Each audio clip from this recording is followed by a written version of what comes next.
मैं भी फाउंडर हूं, आज पैसे की बहुत जरूरी है, मैं भी कई 1 लाख रुपए कर्जे में हूं, मैं ईश्वर से सुबह शाम मनाता हूं कि अभी आ जाए, अभी आ जाए। जब आप लोग मेरे को प्रश्न करते हो, आप मैसेज करते हो, तो कभी सोचा है कि मैं किससे प्रश्न करता हूंगा, मैं किसको मैसेज करता हूं? मैं भी तो इंसान हूं। दिन भर अगर एक गुब्बारा है, गुब्बारा को दिन भर पिन मारिए तो शाम को क्या होगा? गुब्बारे का हवा निकल जाएगा कि नहीं भरत भाई? पूरा हवा निकल जाएगा। तो मैं भी एक गुब्बारे के समय सुबह से फूलता हूं, दिन भर लोग पिन मारते हैं, दिन भर सुबह रात से 12 बजे तक पूरा हवा निकाल देते हैं मेरे को। मैं फिर वेबिनार सुनता हूं, फिर मैं ऐश को सुनता हूं और पूरी हवा अपने अंदर भरता हूं और पूरे दिन भर एनर्जेटिक रहता हूं। लेकिन रात होते होते सब लोग पिन मार मार के हवा निकाल देते हैं। मैं किसी से नहीं पूछता हूं, मैं यहीं पर सीखता हूं। ब्लॉक ऑफिस में जाता हूं, ऑन पैसिव के पुराने वेबिनार देखता हूं, ऐस के जितने भी पुराने वेबिनार हैं उनका जो मैंने नोट डाउन किया है डायरी में, वो सब देखता हूं, सब पढ़ता हूं, उसने क्या कब कहा था, उसी में से वीडियो निकाल करके आज मैंने पहले चलाया। कि लोग बोलते हैं क्या हो रहा है? अरे भाई, डेबिट कार्ड बन के रेडी है, जैसे ही वेरीफाई होगा आपको डेबिट कार्ड मिल जाएगा। ऐसने बोला था 2 मार्च 2024 को। ये वीडियो मैंने जो चलाया 2 मार्च 2024 का वीडियो है, आप लोग देख लेना कहीं भी निकाल के। उन्होंने कहा था 1 लाख रुपया INR आप पर डे निकाल सकते हो। तो ढिल्लो साहब ने उसमें कहा भी था कि मुझे इंडिया में आना पड़ेगा क्या ये लेने के लिए, इसलिए कि ऐस ने कहा था कि हम इंडियन फाउंडर को पहले देने वाले हैं। तो ये सारी चीजें तैयार है। लेकिन अब कहने का मतलब है 60 से ज्यादा देशों में नेशनल असेंबली चल रहा था, इलेक्शन चल रहा था नेशनल असेंबली का, जिसमें इंडिया भी चल रहा था। अभी आचार संहिता जब समाप्त हो जाएगा तभी फॉरेन करेंसी का आदान प्रदान होगा। सीधी सी बात है, इतने लोगों को पैसा देना है, 200 से ज्यादा कंट्री में देना है। और ऐसा तो नहीं कि एक आदमी को दे देना है, सुल्तान भाई को दे दिए, गजेंद्र भाई को दे दिए, बात खत्म हो गया। वसीम भाई को एगो दे दिया बैंक के अकाउंट में 10,000 रुपया, बस हो गया। 200 कंट्री में देना है भाई, थोड़ा सा सोचिए, विचार कीजिए। अगर 1 रुपया भी अगर डालेगा सबको, 1 रुपया भी इंडियन करेंसी, तो कितना पैसा का ट्रांजेक्शन हो गया?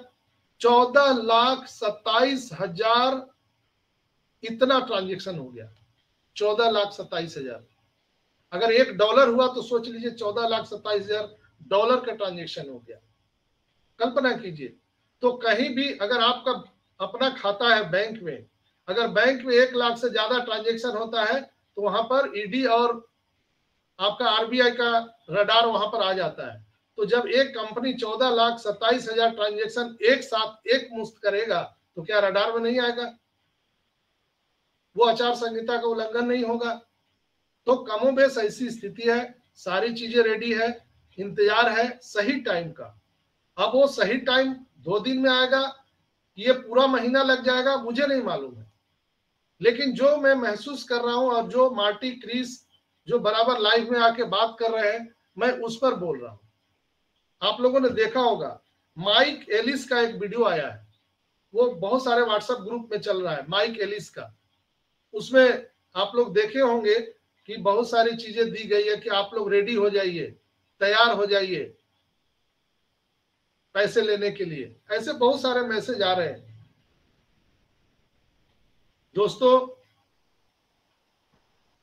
इतना बड़ा स्टेटमेंट आज तक किसी भी देश की सरकार, कई देशों के मिलियनियर बिलियनियर को नहीं कर पाए, ना बोल पाए जो मिस्टर एस ने बोला।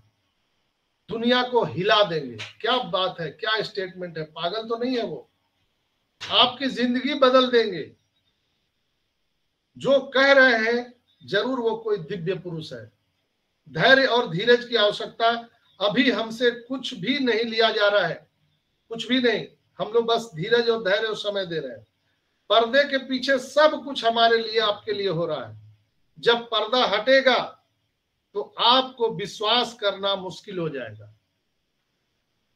ये डन डील है। हो चुका है दोस्तों, घबराने की बात नहीं है। दोस्तों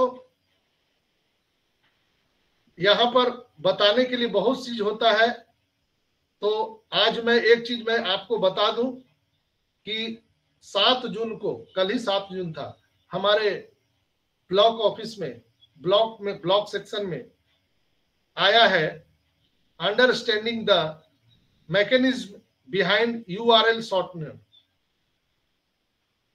यूआरएल शॉर्टनर के बारे में ये ब्लॉक में आया है, और एन एक्सटाइजिंग जो ब्रांडेड यूआरएल है उसके बारे में ये बताया गया है। ऑनपेसिव का जो ब्रांडेड यूआरएल है आप लोग देखे भी होंगे, तो इससे मैं डेली जो आप लोगों को ब्लॉक के बारे में बताता हूं, तो आज मैं थोड़ी सी मैं इसके बारे में बता दूं कि दोस्तों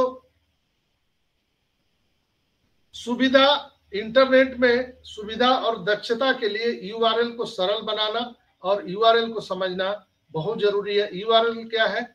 ये एक लिंक होता है, जो एक एड्रेस होता है। जैसे आपका पता है, घर का पता, वैसे ही किसी भी वेबसाइट का पता जो होता है, एड्रेस जो होता है, वो यूआरएल होता है।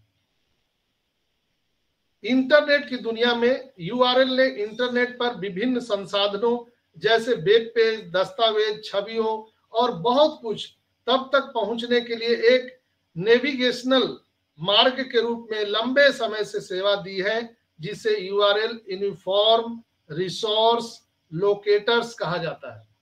पूरा नाम क्या है यूआरएल का? Uniform resource locators. इसका आविष्कार टिम बर्नर्स ली ने किया था। यूआरएल का आविष्कार किसने किया? Tim Berners Lee. 1992 में हुआ था इसका यूआरएल का आविष्कार, 1992 में। तब से इसमें बहुत सारे बदलाव हुए और इसे वेब पेज पर साइटों की पहचान करने के लिए उपयोग किया गया। दुर्भाग्य से यूआरएल को कभी भी इंटरनेट पर साइटों के लिए अधिक उपयोगी नामकरण प्रणाली प्रदान करने के लिए मानकीकृत नहीं किया गया। मान्यता वैसा नहीं मिला, लेकिन इसका बहुत बड़ा रोल है। बिना यूआरएल का कोई भी आप कहीं भी जा ही नहीं सकते। इसे लिंक के माध्यम से नेविगेट करना और चुनौतीपूर्ण हो गया है, विशेष रूप से लिंक साझा करने और याद रखने के मामले में ये बहुत टेढ़ा होता है। लिंक शॉर्टनिंग एप्लीकेशन लिंक को छोटा करने और उपयोगकर्ता अनुभव को बढ़ाने में मदद करता है। दोस्तों बड़ी बड़ी जो यूआरएल लिंक होती है वो कहीं ना कहीं बड़े होने के कारण बीच में कट जाता है और हम लोग मार्ग से भटक जाते हैं, आपको वेबसाइट से आउट हो जाते हैं।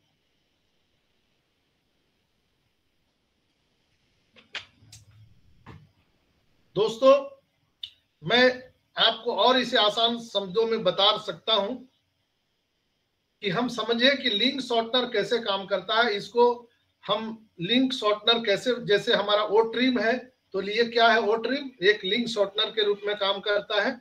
यह कैसे काम करता है? लिंक शॉर्टनर किसी दिए गए यूआरएल के लिए एक अद्वितीय पहचानकर्ता कोड उत्पन्न करके काम करते हैं, जो डेटाबेस में मूल लिंक के साथ मैप किया जाता है। यह अद्वितीय पहचानकर्ता या तो यादृच्छिक रूप से उत्पन्न किया जाता है या सेवा प्रदाता द्वारा उपयोग किए गए एप्लीकेशन प्रोग्राम के आधार पर उपयोगकर्ता द्वारा अनुकूलित किया जाता है।